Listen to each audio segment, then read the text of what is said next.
দেখো 0.004 কতটি 0.001 দ্বারা গঠিত সেটা আগে দেখতে হবে।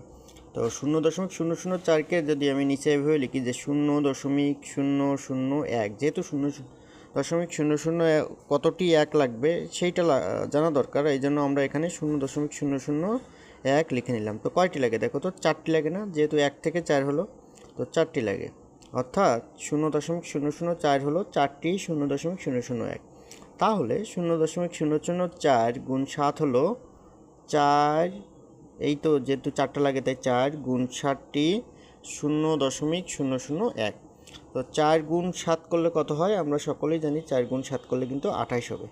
তো 28টি কী হবে 0.001।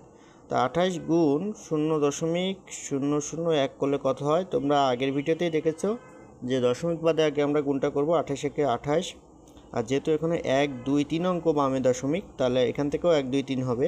তো 1 2 দুইটা আছে আর একটা শূন্য দিয়ে আমরা আরেকটা অঙ্ক ম্যানেজ করলাম, দেন দশমিকটা দিলাম। তাহলে আমার আলটিমেট রেজাল্টটা কি আসলো? রেজাল্টটা আসলো 0.028, 0.028।